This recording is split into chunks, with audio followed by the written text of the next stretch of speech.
I say today we are going to look at the final lesson of this course.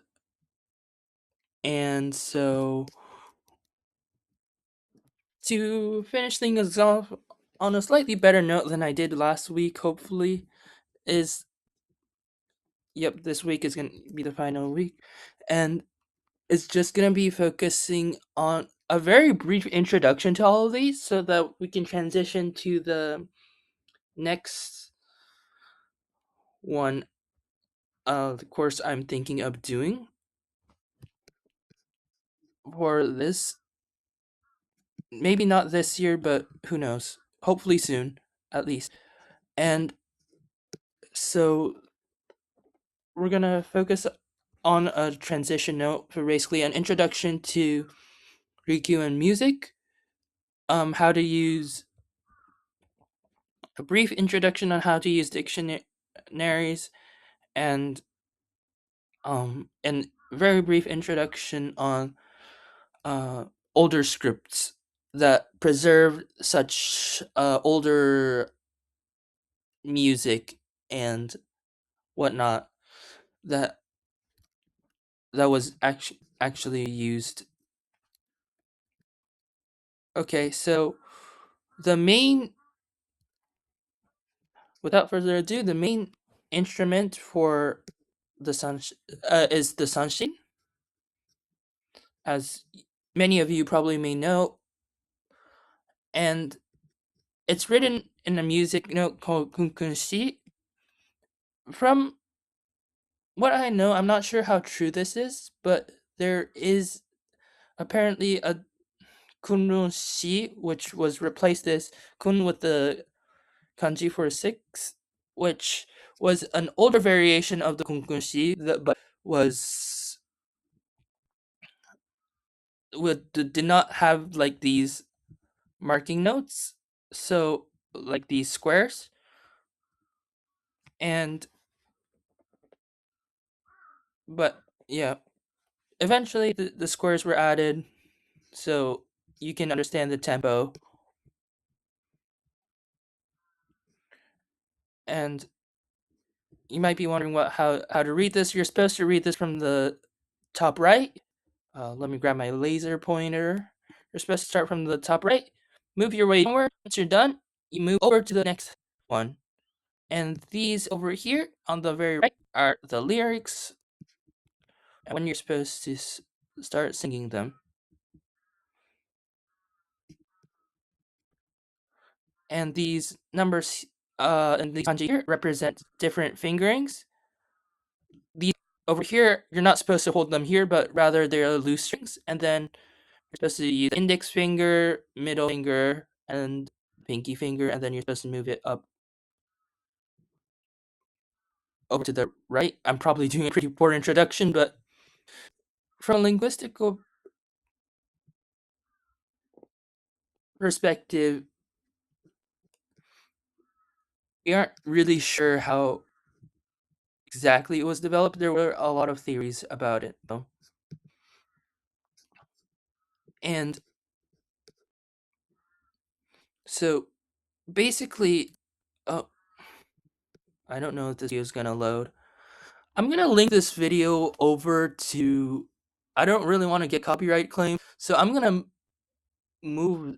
We're gonna be focusing on this middle one, Juno one, and I'm gonna link this down in the description below. So I'm gonna pause for 5 seconds so you can listen to it. Start between 3 minutes 00 and end at 5:12, because that's the entire song.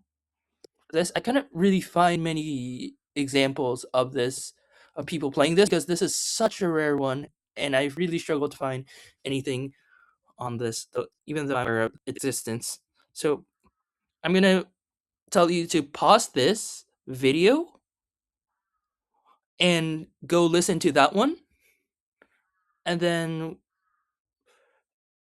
come back here. Okay, 5. Did you go listen? All right, let's go. So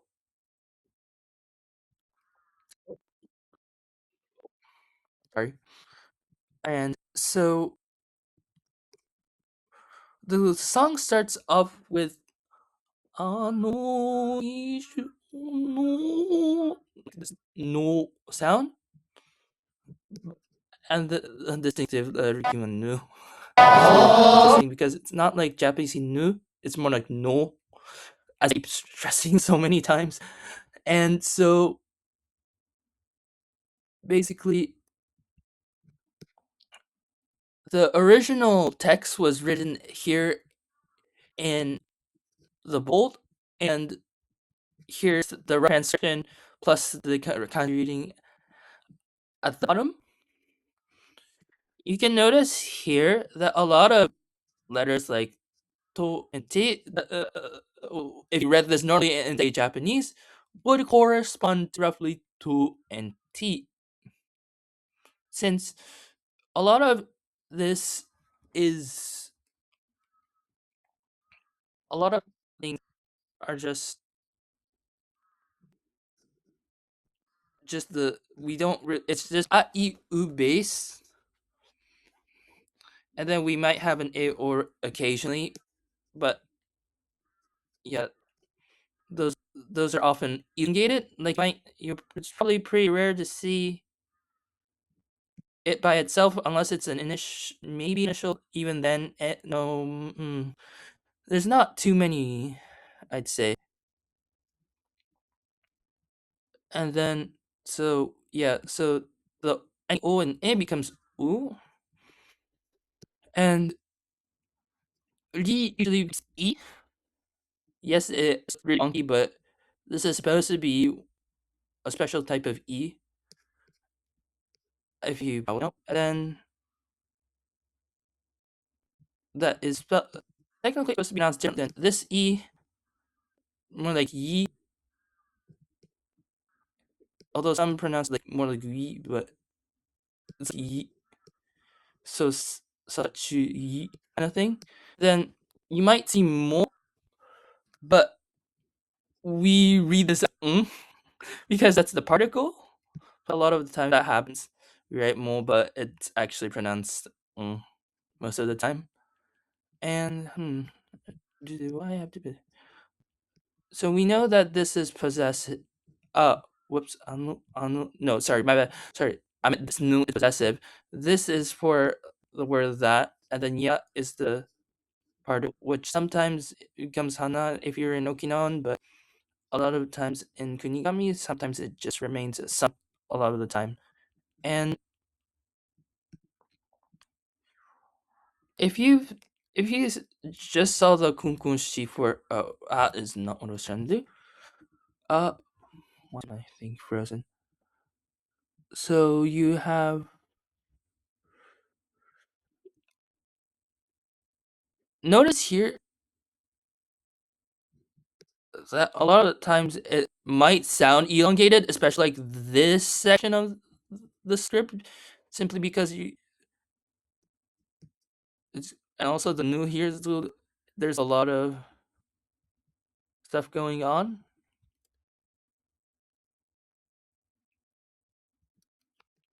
Oh,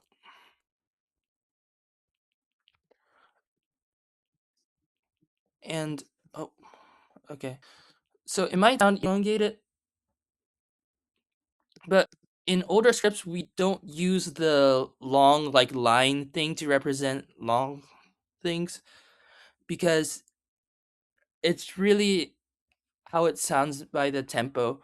So for example, I remember one song had literally haberu, which is correct for Kunigami, but for Okinawan you say haberu. But even in this older type of Ryukyuan, it's written as haberu because there is no elongated. So you might wanna. So if any word doesn't come into mind, oftentimes you can probably just add you can elongate it at the dash kind of thing to see if it works.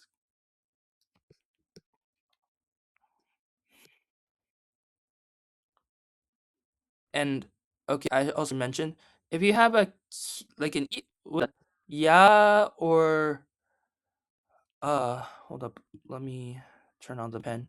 You have a ya, you, or yo. You like yo and ya becomes chu and cha, and then you might have say kia if written literally, but you're supposed to read because ki becomes chi, as you can see here. You becomes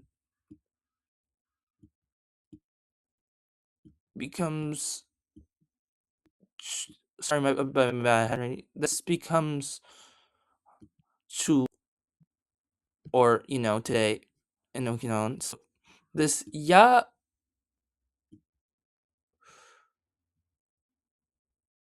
u often a sign that this part is elongated.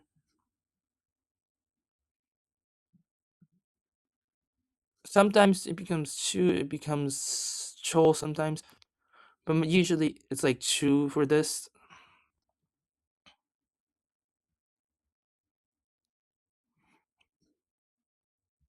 Because this, yeah, this conversation, yeah, oftentimes, and then yeah. So now I'm gonna move over to dictionaries. Dictionaries are often can be either in the hiragana script, as you can see in some sources, and it can be also in the Latin script. For review in the Latin script, remember the last just review the previous one. And for the hiragana variation, um, hiragana, it's often not in the middle Ryukyuan script like you see it with these, not like these pillars, but rather it's more modern one, so that I've roughly been using in this lesson. There can be some transcriptions. For example, some people may write this as "wu," even though personally I like writing it as this. So you should probably look out for both, because it really depends on the source. A lot of more modern sources might have this thing, but I think a decent amount of there's probably more sources with this, even though this is my personal preference of writing things. And for and some dictionaries, if they're kind enough to you, will this is probably usually sources from the late 80s onward, I believe. I don't remember. It might be, I don't know. Are there any in order sources? I have to double check that. But especially in some of the newer sources, for some of these verb conjugation forms, you might see this, or sometimes it's written circle around it, and then has the thing next to it. Either that, or it has this the thing and the kanji plus colon next to it with a space next to it, and then it has the conjugation,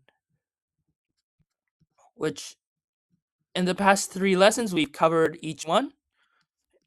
This represent if you see this next to in the definition of verb, it means, oh, this is going to be the negative conjugation of this. And then if you have this character, you have the past conjugation, and if you have this, and it means you have the continuous conjugation. And from there, most people can conjugate into other variations. Okay. Wait. Oh, it's only okay. It's only 50 minutes. It's only 50 minutes, so I guess I'll go over.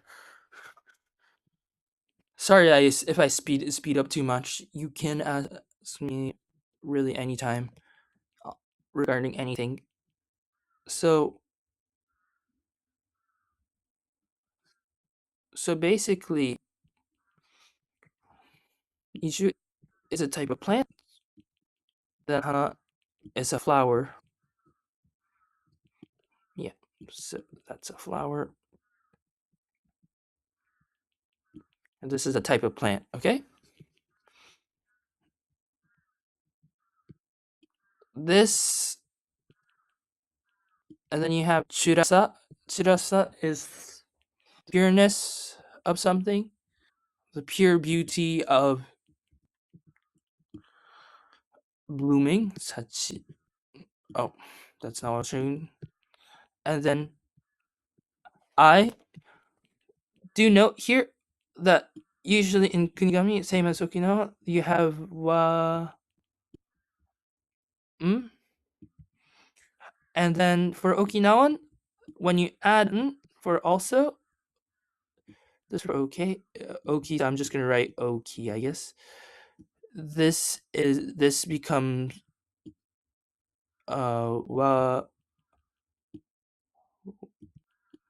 It ends up becoming one nin, whereas Kunigami just sticks to the original form, which basically changes adds a ooh whenever it's like double n, because that's kind of, so it becomes one no. It just adds a ni here, and then we have the same plant again.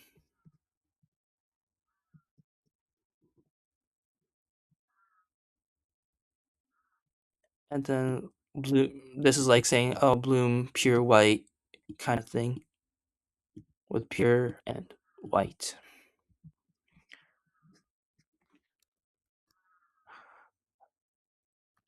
Okay. So, with all those out of the way, I apologize if this lesson felt too short, since I'm not going to be explaining homeworks and quizzes. So, this is going to be a very short one. And I hope to see you maybe in the future. Maybe I might take the continuation of this next course. I apologize. This is my first year teaching this specific course, so it's kind of all over the place. And thank you for this journey, really, for those watching on YouTube. And for those of my students, study for your exam. And 日平デビル、and また野菜。